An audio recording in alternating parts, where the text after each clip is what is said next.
오늘은 성령 강림절 14번째 주일입니다.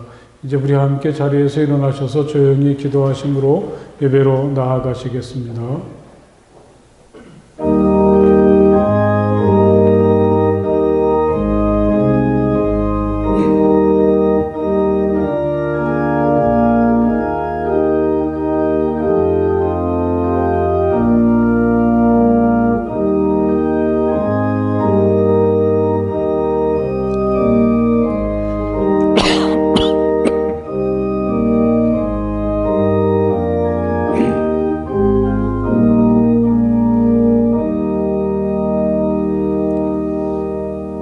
나의 임금님이신 하나님, 내가 주님을 높이며 주님의 이름을 영원토록 송축하렵니다.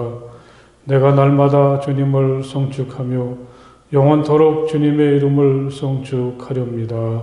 아멘.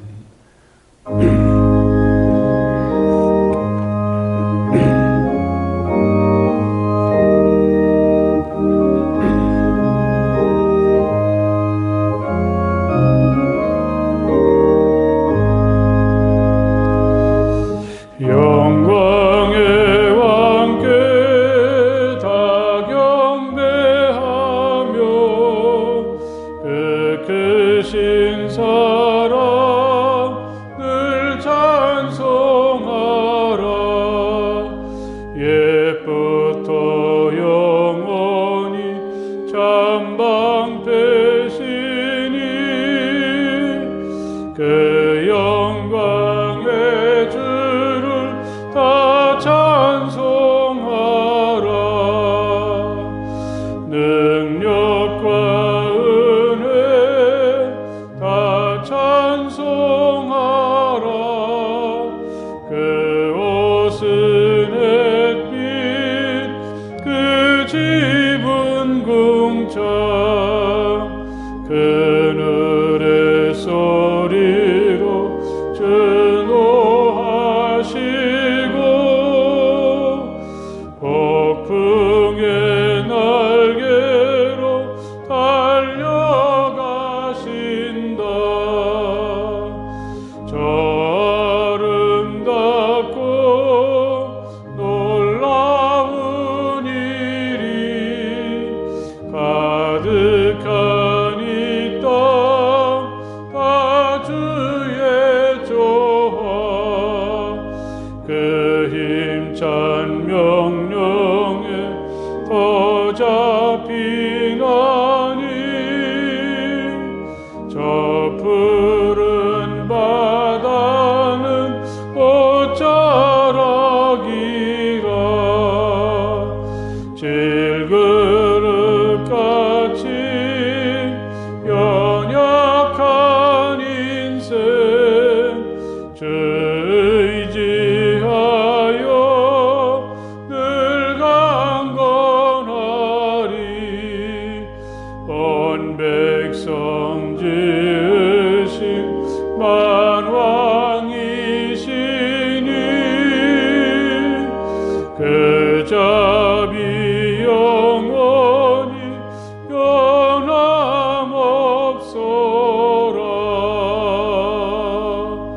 아멘.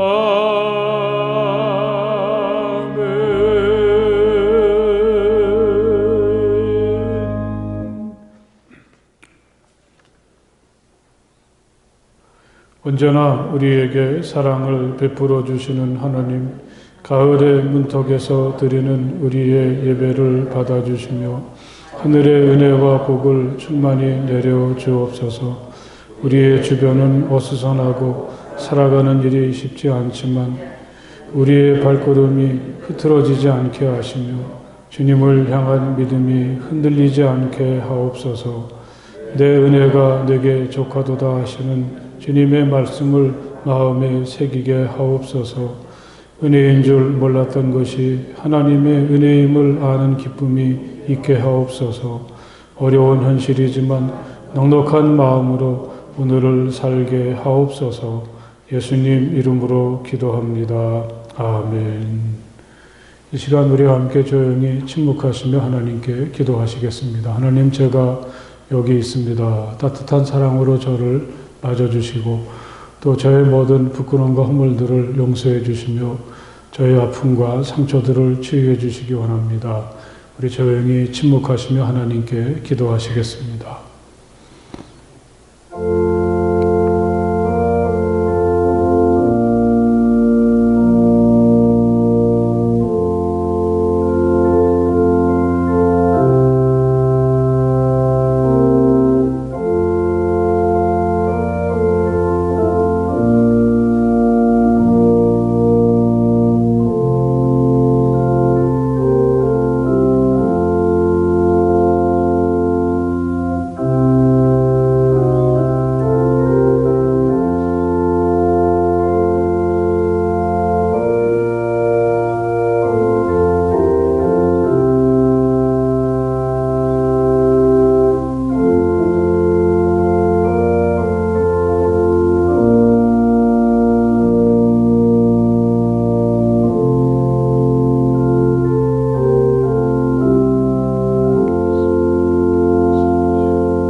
주님께서 당신들에게 복을 주시고 당신들을 지켜주시며 주님께서 당신들을 밝은 얼굴로 대하시고 당신들에게 은혜를 베푸시며 주님께서 당신들을 고이 보시어서 당신들에게 평화를 주시기를 빕니다. 아멘.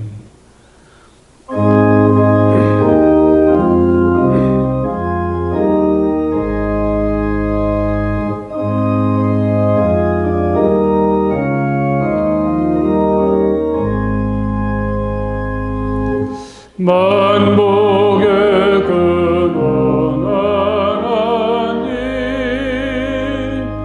온 백성 찬송 드리고 저 천사여 찬송하세. 찬송 성부 성자 성령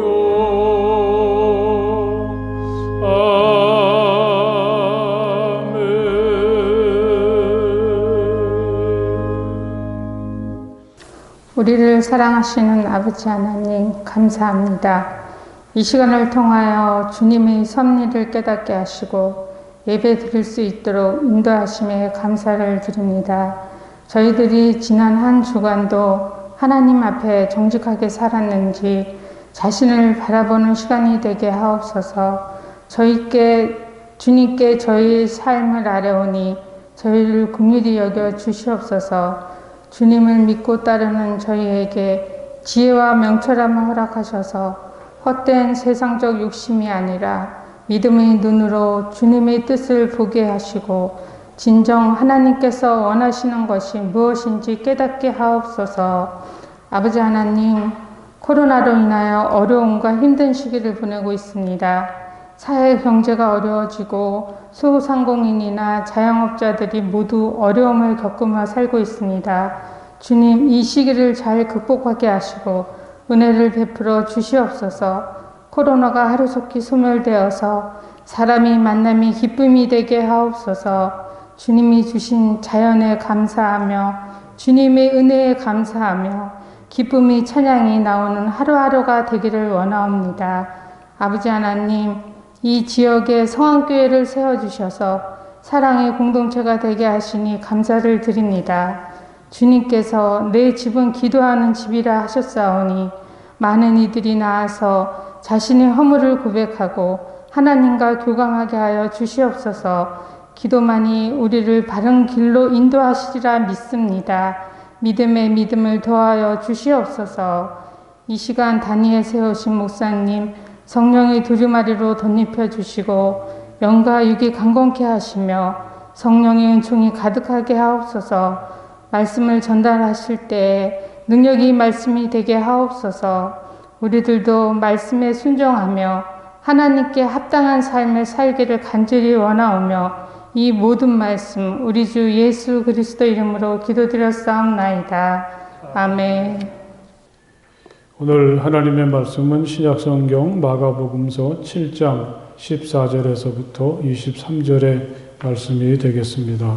신약성경 마가복음서 7장의 말씀을 다 찾으십시오. 마가복음서 7장 14절에서부터 23절까지의 말씀이 되겠습니다. 이제 제가 봉독하겠습니다. 예수께서 다시 무리를 가까이 부르시고서 그들에게 말씀하셨다. 너희는 모두 내 말을 듣고 깨달아라.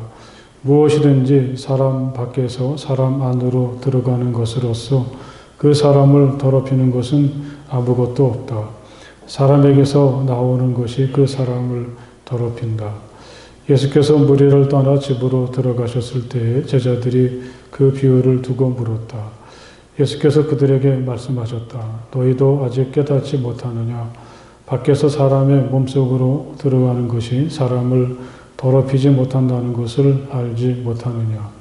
밖에서 사람 안으로 들어가는 것은 무엇이든지 사람의 마음속으로 들어가지 않고 뱃속으로 들어가서 뒤로 나가기 때문이다. 예수께서는 이런 말씀을 하여 모든 음식은 깨끗하다고 하셨다. 또 그들에게 말씀하셨다. 사람에게서 나오는 것, 그것이 사람을 더럽힌다. 나쁜 생각은 사람의 마음에서 나오는데 곧 음행과 도둑질과 살인과 간음과 탐욕과 악의와 사기와 방탕과 악한 시선과 모독과 교만과 어리석음이다. 이런 악한 것이 모두 속에서 나와서 사람을 더럽힌다. 아멘. 오늘도 이렇게 하나님 앞에 나와서 하나님을 예배하는 우리 사랑하는 성함의 가족들 또는 가정에서 이 시간에 영상을 통해서 하나님을 예배하는 모든 분들에게 하늘의 은혜와 복이 가득하시기를 간절히 바랍니다. 할렐루야. 오늘은 그 8월의 마지막 주일이죠. 이때쯤 되면 정말 더위의 기세가 꺾이고 또 해가 짧아진 것도 확연히 느낄 수가 있습니다. 한 곱이 넘긴 기분이 들기도 하는 때입니다. 지난 여름의 뜨거움을 드디어 견디어냈구나. 마치 산을 하나 넘은 것 같죠.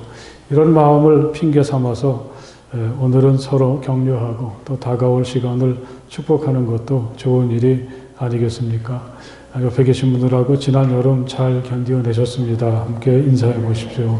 지난 여름 잘 견디어내셨습니다.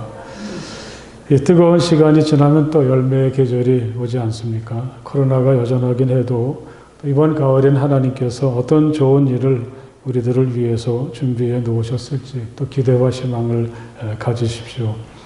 지난 주간까지 우리 성경 쓰기를 마감했는데 한 분도 빠짐없이 여러분들이 맡으셨던 것을 잘 써서 제출해 주셨습니다. 이 신약 성경 쓰기에 꼭 백가정에서 194명의 성도들이 참석을 했습니다. 우리가 쓴 것을 일일이 확인해서 빠짐이 없는 온전한 신약 성경을 다 채우고 보니까 아주 특별한 감동이 있었습니다. 이제 책을 만드는 작업이 시작이 되었고 어쩌면 한 9월 두 번째 주일 정도에는 그 원본 성경 정말 세상에 단 하나뿐인 우리의 성경책을 하나님께 봉헌할 수 있을 것 같다. 그런 생각도 가집니다. 여러분 참 감사드리고 또 남은 과정이 잘 진행이 될 수 있도록 기도해 주십시오. 지난 주간에는 우리 감리교가 베풀한 아주 독특한 한 선배 목사님의 자서전을 읽어보았습니다. 충청도 시골에서 이렇다 할 희망이나 또 근사한 인생의 계획도 없이 정말 가난한 소년 시절을 보낸 목사님인데 그가 그토록 아주 귀한 하나님의 사람이 된 것은 그 암울한 시절에 예수를 믿고 눈물의 기도로 평생을 보냈던 그 어머니의 기도 덕택이었다고 그는 고백합니다. 하루는 잠을 자다가 새벽녘에 눈을 떴는데 어머니의 기도 소리가 들리더란 겁니다. 더 이상 저는 이 아이에게 해줄 것이 없습니다. 저는 무능한 애입니다. 그러니 아버지, 이제부터는 아버지께서 이 아이를 맡아 주십시오. 아버지께서 맡으시오. 사람을 만드시든 뭘 만드시든 아버지께서 맡아 주십시오. 저는 더 이상 어떻게 해야 할지 모르겠습니다. 어머니는 애타게 눈물을 흘리며 기도했고 잠결에 그 기도를 듣던 아들의 눈에도 눈물이 주르르 흘러내렸습니다. 고등학교를 때려치고 아이새끼 장사를 해서 돈이나 벌겠다고 시작한 그의 방황이 끝나는 시간이기도 했습니다. 그에게는 형이 있었는데 공부를 굉장히 잘했던 모양입니다. 공부도 못하고 또 사고를 잘 쳤던 그는 내심 형이 부러웠습니다. 나도 형에게 형처럼 부모님이나 사람들에게 인정받고 칭찬도 좀 들었으면 좋겠다. 그런데 어느 날 아버지가 그를 부르시더니 심부름을 시킵니다. 너 군청에 좀 다녀와야 되겠다. 그는 깜짝 놀랐습니다. 형이 있는데 아버지가 나에게 심부름을 시키시다니. 그는 아버지의 말씀을 듣자마자 군청으로 달려갔습니다. 날씨는 싸늘했고 또 거리는 2km가 넘었지만 추운 줄도 힘든 줄도 모르고 부지런히 달려갔습니다. 군청 마당에 도착해서야 무엇인가 잘못되었다는 사실을 알아차렸죠. 내가 왜 군청에 왔지? 아버지가 다녀오라고 해서 오기는 왔는데 뭘 해야 하는지 그건 알지 못했습니다. 그 아버지는 군청에서 일을 하고 있었는데 그날따라 몸이 좋지 않아서 결근계를 써놓고 그걸 작은 아들을 통해 보내려고 불렀더니 이 녀석이 군청에 다녀오라는 말을 듣자마자 쌩 하고 달려나가 버리고 만 것이죠. 그날 그 소녀는 군청 마당에 있는 400년 묵었다는 느티나무만 몇 바퀴 돌다가 맥없이 집으로 돌아가고 말았다고 합니다. 이건 그냥 한번 웃고 지나갈 수도 있겠지만 그의 이야기는 우리들의 삶을 돌아보게 합니다. 하나님의 명으로 세상에 보내심을 받은 우리가 아닙니까?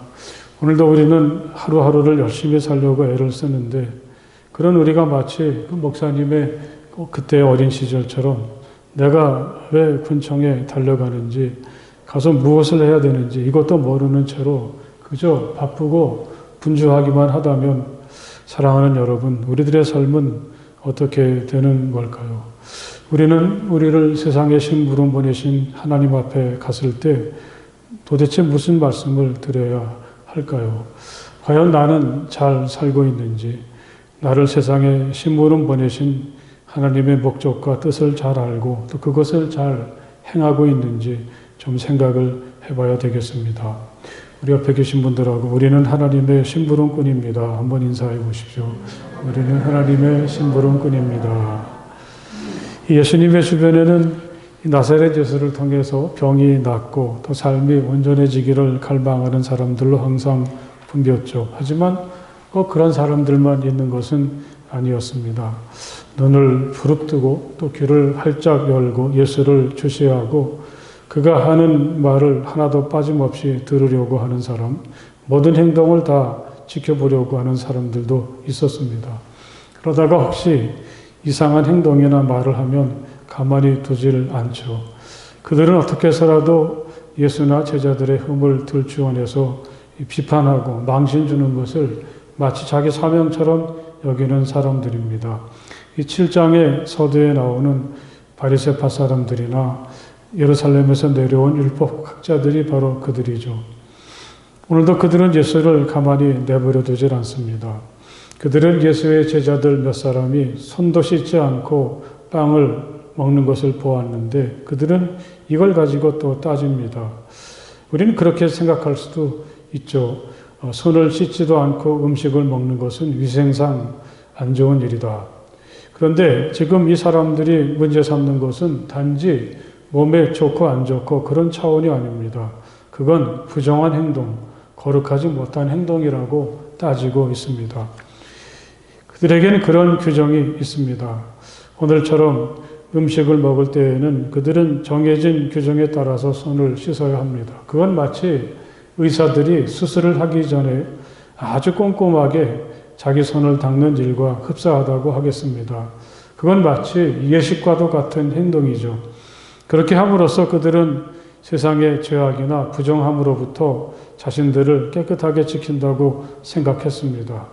그들은 이렇게 손을 씻는다는 것을 참 중요하게 여겼으니 손도 제대로 씻지 않는 채로 빵에 손을 대는 제자들이 얼마나 한심하고 변변치 못한 사람으로 보였겠습니까? 이번에는 예수가 그들에게 보기 좋게 한 방 먹은 것 같습니다. 사람들이 중요하게 여기는 전통을 제자들이 지키지 않았으니까요. 다른 것도 아니고 이 세상의 죄악에서 자기들을 깨끗하게 씻는 일인데 이런 기본적인 것도 무시하고 있으니 도무지 고개를 들 수가 없게 되었습니다.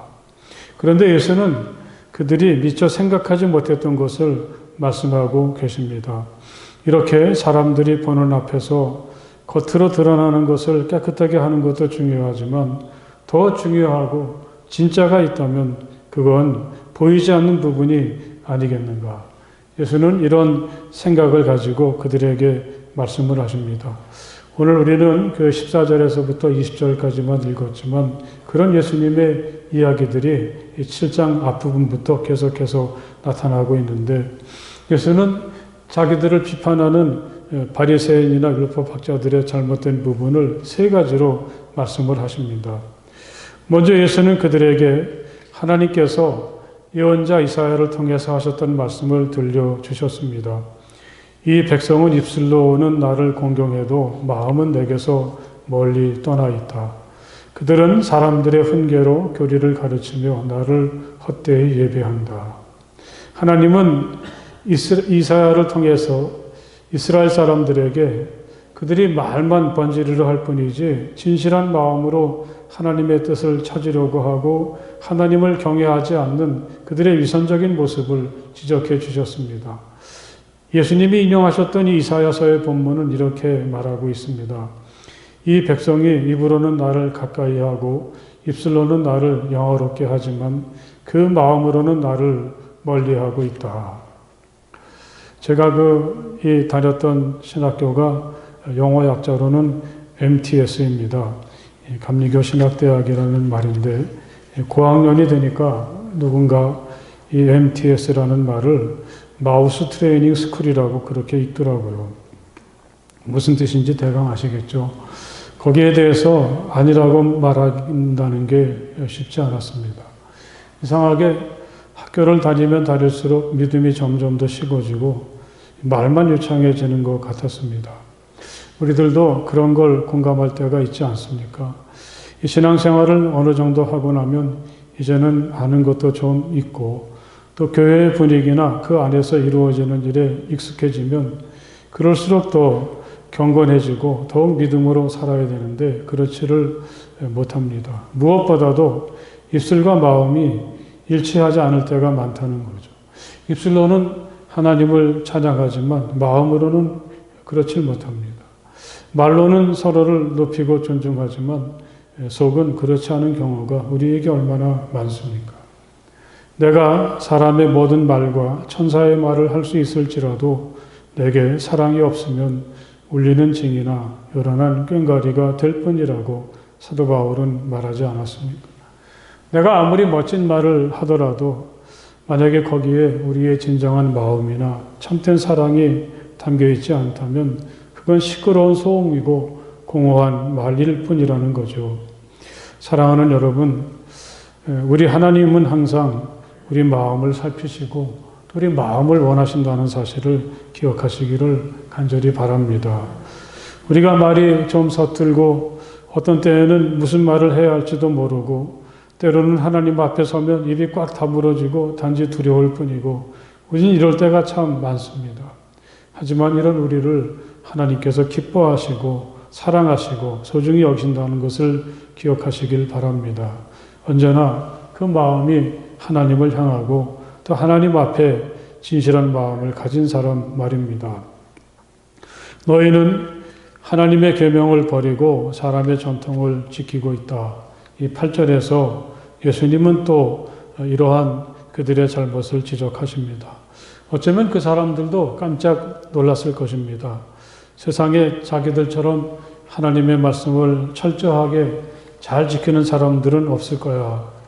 자기들이 이렇게 마치 예식을 행하듯 손을 씻는 것도 따지고 보면 하나님의 말씀을 철저히 지킨다는 하나의 방법이라고 생각을 했는데 예수님께서 지적하셨듯이 잘 살펴보면 자기들도 하나님의 말씀보다 자기들의 전통이나 주장을 더 중요하게 여기고 있었다는 거죠. 예수님은 그들에게 무엇이 잘못되었는지를 구체적으로 말씀을 해주십니다. 그들에게는 고르반이라는 전통이 있었습니다. 이 고르반이라는 말은 하나님께 드리는 예물이다, 그런 뜻인데, 이 부모님을 봉양할 책임을 가진 사람들이 이 부모님께 해드려야 될 것을 고르반이라고 말하기만 하면 그걸 부모님께 드리지 않아도 된다는 아주 이상한 규정입니다. 언제부터 무엇을 위해서 이런 전통이 생겨났는지는 잘 알 수 없습니다. 어쩌면 하나님의 일이 그만큼 중요하고 하나님의 일을 더 열심히 잘해야 된다는 생각에서 이런 전통이 생겨난 것이 아닐까, 그렇게 짐작하게 되는데, 하지만 이 고르반이란 제도가 예수님 당시에는 사람들에게 부모님을 공경할 책임을 회피하기 위해서 악용이 되었던 거죠. 그런 사람들에게 예수님은 십계명의 말씀을 소개해 주시죠. 모세가 말하기를 내 아버지와 내 어머니를 공경하여라 하고, 또 아버지와 어머니를 욕하는 자는 반드시 죽을 것이다 하였다. 결국 이 고르반이란 제도는 하나님께서 모세를 통해 전하신 십계명에 어긋나는 거죠. 하나님께서 하신 모든 말씀들 중에서 십계명처럼 근원적인 말씀이 어디 있겠습니까? 그들이 소중히 여기는 전통이나 규례도 이 십계명을 앞설 수는 없습니다. 그들은 예수님의 이러한 말씀을 듣고서도 어떤 대꾸도 할 수가 없었습니다. 저는 이 대목을 읽을 때 이 세상 어느 누구도 완벽한 사람은 없다는 사실을 다시금 깨달았습니다. 이 바리새파 사람들이 그런 착각에 빠져서 살았던 거죠. 만약에 이 사람들이 진심으로 하나님을 믿고 하나님을 경외하는 사람들이었다면 이렇게 눈을 부릅뜨고 예수님의 잘못을 캐고 예수님이나 제자들 또는 자기 주변의 사람들을 비난하고 정죄하기보다는 하나님 앞에서 자신을 살피느라고 여념이 없었을 것입니다. 그런데 그들은 그게 아니었습니다.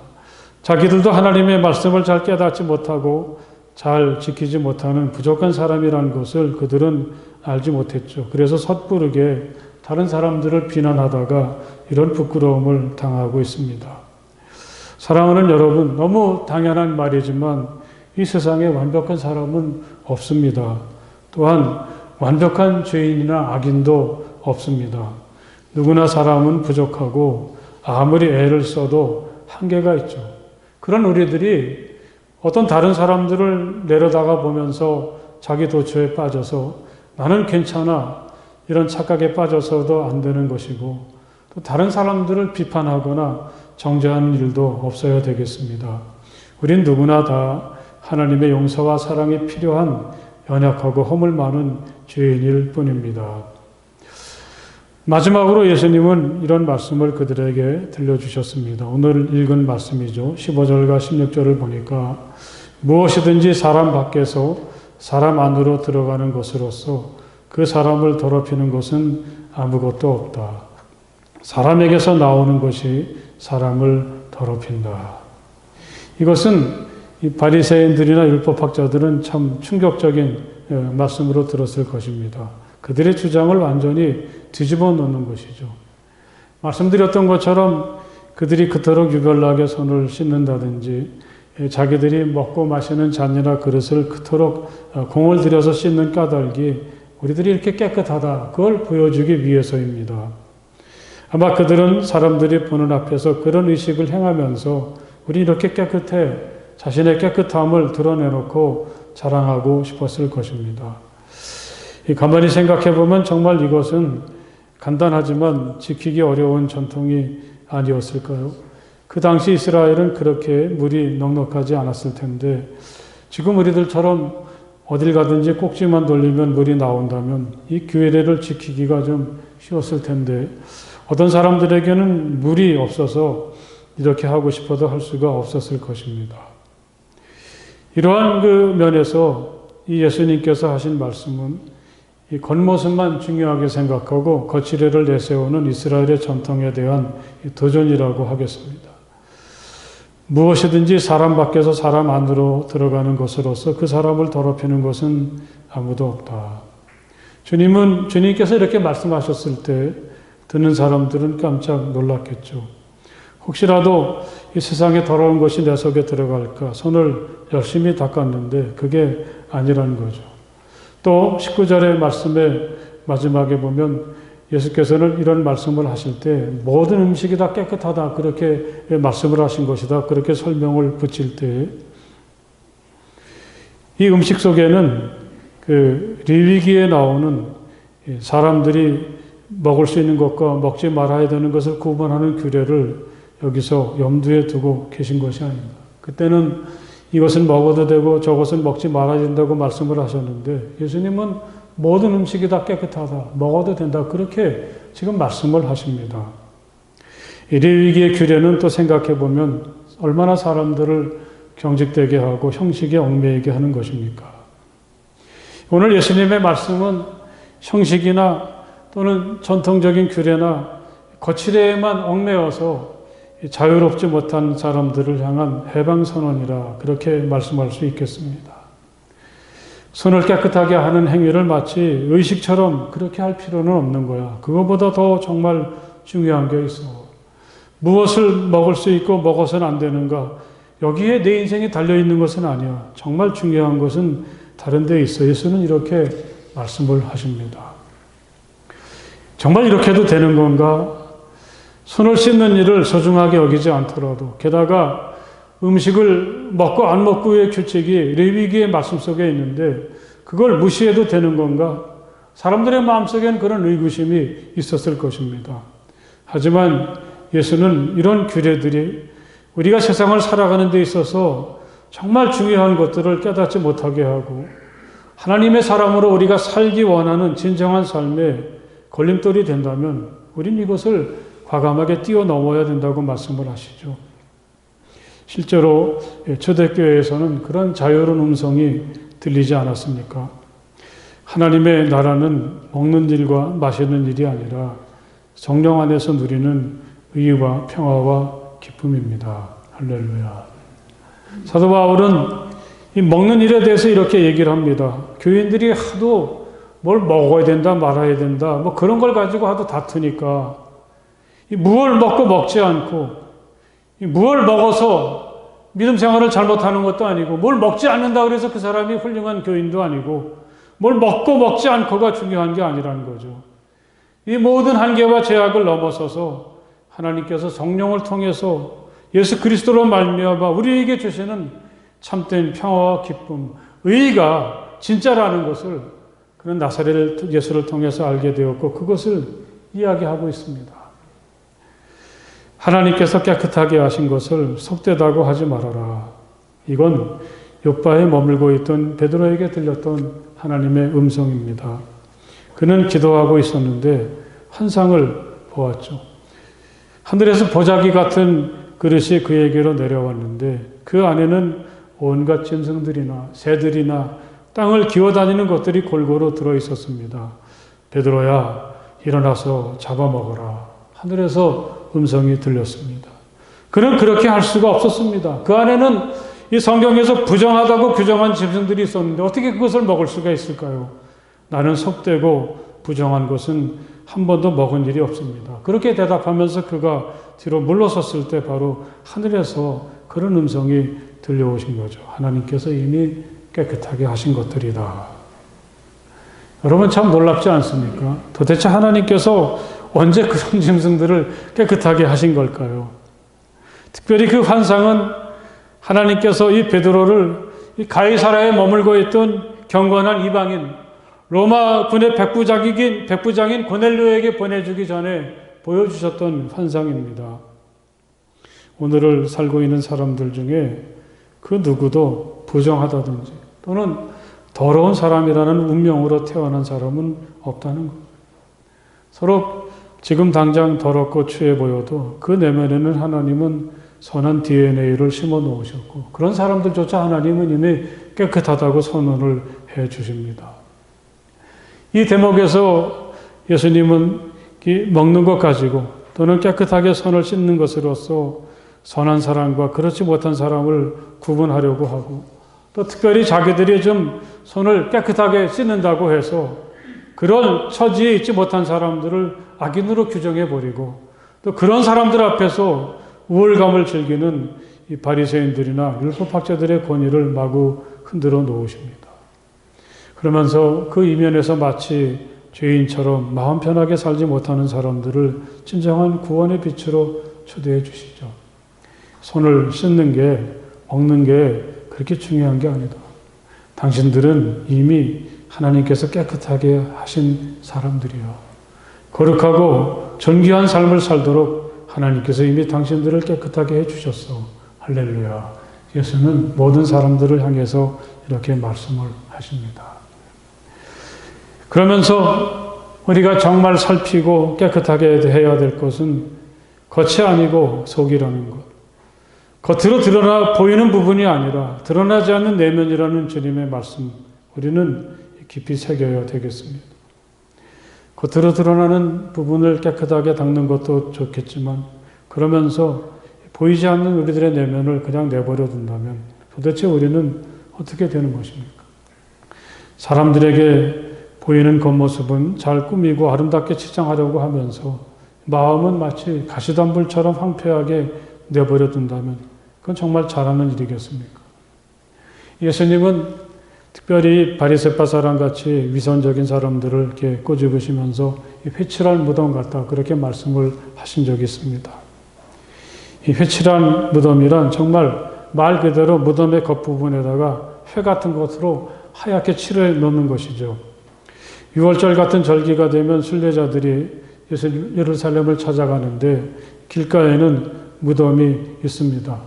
근데 만약에 모르고 그 무덤을 이렇게 스쳐서 지나가게 되면 그들은 부정한 사람이 되어서 한 주간 동안 우리로 말하면 자가격리를 하는 거죠. 그러면 그들은 이 6월절이나 그런 절기를 지키러 왔다가 그냥 그것도 지키지 못한 채로 그렇게 있어야 됩니다. 그런 걸 막기 위해서 이런 절기가 다가오면 이 길가에 있는 무덤을 하얗게 칠해 놓아서 이거 피해라, 멀리 돌아가라. 특별히 밤중 같은 경우에 이 하얀 빛을 보면은 사람들이 피해가게 된다고 하죠. 이게 바로 회칠한 무덤입니다. 겉은 하얗지만 속은 그렇지 않습니다. 우리는 사실 겉모습을 굉장히 중요하게 생각하고 있지만 하나님은 우리의 겉이 아니라 우리 중심을 보신다고 하지 않으셨습니까? 사람은 겉모습만을 따라 판단하지만 다 여호와는 중심을 본다. 다윗을 부르실 때 하나님은 이렇게 말씀을 하십니다. 겉으로 보기에 다윗은 누구에게도 존중받지 못하는 양치기였지만 그에게는 하나님을 기쁘시게 해드리려고 하는 거룩한 소원이 있었고 하나님을 향한 믿음에서 비롯된 담대함이 있었습니다. 다윗은 참으로 신실한 사람이었습니다. 우리들의 신앙을 가리켜서 어떤 철학자가 말하기를 이 굽은 나무가 제멋대로인 나무가 곧은 제목이 되어가는 과정이다. 그렇게 지적을 하고 그렇게 규정을 한 적이 있습니다. 사랑하는 여러분, 우리는 오늘 예수님의 말씀을 마음 깊이 새기면서 겉모습도 중요하겠지만 마음을 잘 살필 수 있는 우리가 되어야 할 줄로 믿습니다. 제멋대로이고 욕심으로 가득 찼던 우리의 마음이 하나님의 사랑과 은혜를 통해서 하나님의 말씀과 기도로 더 좋은 사람으로 되어져 가는 일, 꾸불꾸불한 그 나무들이 곧은 제목으로 그렇게 되어져 가는 일은 생각만 해도 아름답고 좋은 일이죠. 할렐루야. 우리가 이렇게 될 수 있기를 간절히 바랍니다. 기도하시겠습니다. 하나님 참 감사합니다. 자기들은 남들보다 괜찮다고 생각하는 우월감에 빠져서 자기들의 참 모습도 제대로 깨닫지 못했던 이 회칠한 무덤 같은 이 바리새인들을 향해서 들려주시는 주님의 말씀을 들을 때 정말 우리들 무엇이 중요하고 가치 있고 소중한 것인가를 다시금 깨닫게 도와주시니 정말 감사합니다. 모든 사람들이 외모만을 소중히 여기고 또 겉으로 드러나는 부분만을 신경 쓸 때 우리들 겸손하게 자신을 돌아보면서 마음을 살피고 말씀과 기도를 통해서 거룩해지는 우리의 삶이 될 수 있도록 허락하여 주시옵소서. 그래서 정말 하나님께서 기뻐하시고 하나님께서 원하시는 그러한 삶을 하나님의 심부름꾼으로서 잘 감당해 나가는 우리가 되게 하여 주시옵소서. 예수님 이름으로 간절히 기도드렸사옵나이다. 아멘.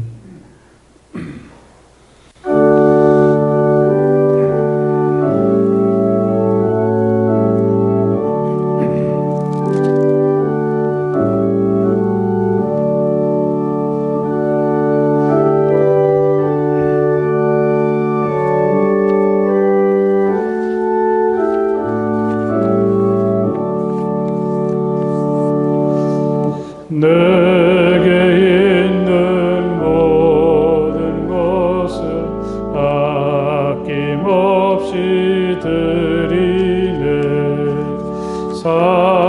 사랑하고 의지하며 주만 따라 살리라.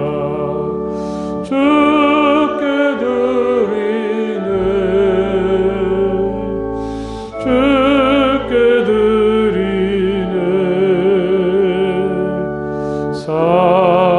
사랑하는 구주 앞에 모두 드리네.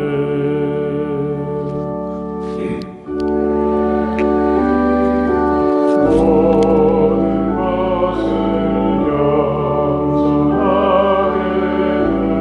드리네.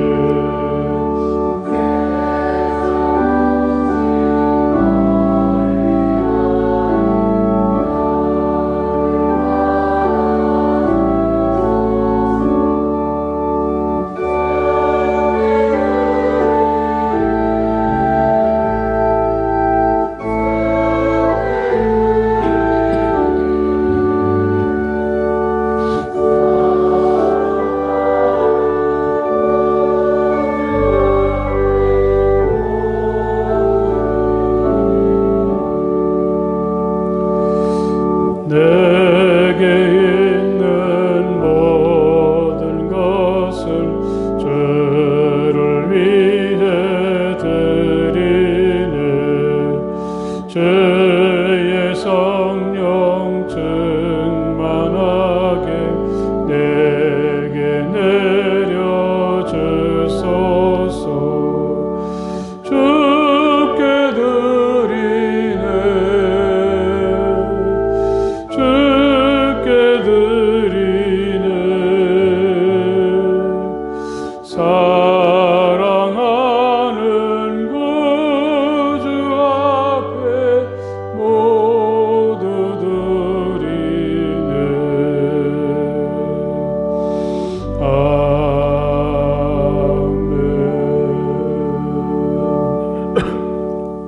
할렐루야.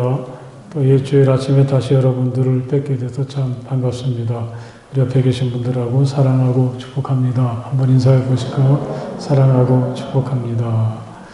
우리 예배에 대한 안내는 여러분들이 특별한 바뀐 것이 없이 잘 되어 있고, 또 이 주보의 가운데 부분에 보면 잘 되어 있으니까 이 가정에서 영상을 통해서든지 아니면 직접 나와서 이 대면 예배를 통해서든지 꼭 예배를 잘 드리시기 바랍니다.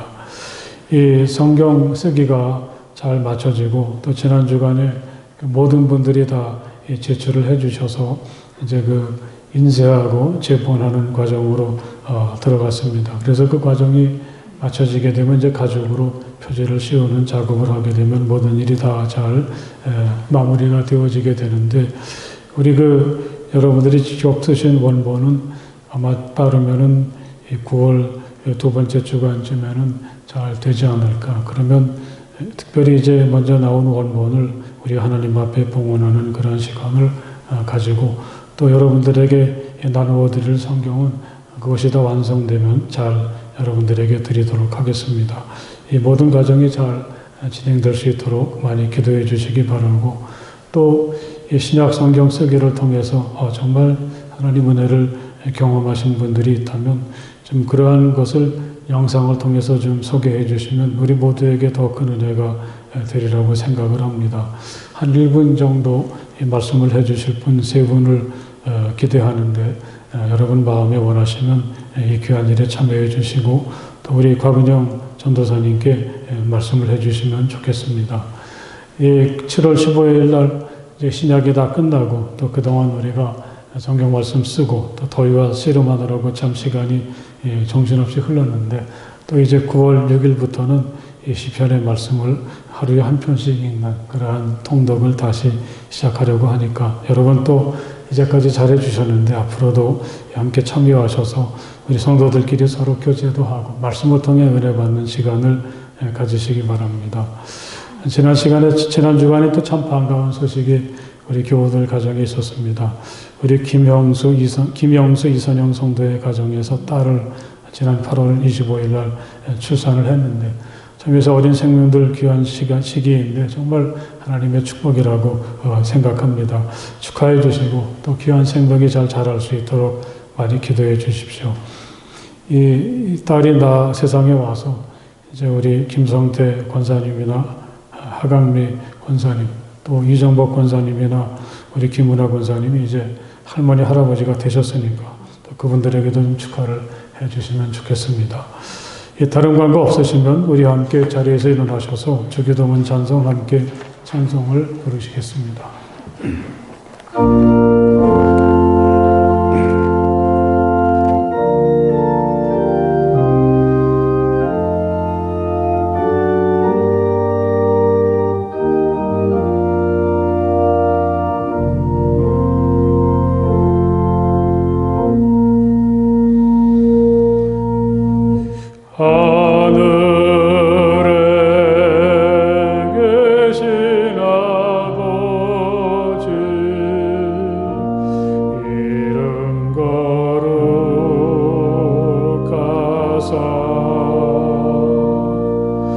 주님 나라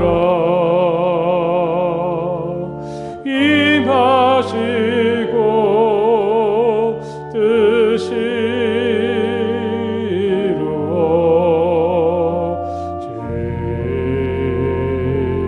이루어지이다. 일용할 양식 주시고 우리들의 큰 죄 다 용서하옵시고 또 시험에 들게 마시고 악에서 구원하소서. 되게 주의 나라 주의 권세 주의 영광 영원히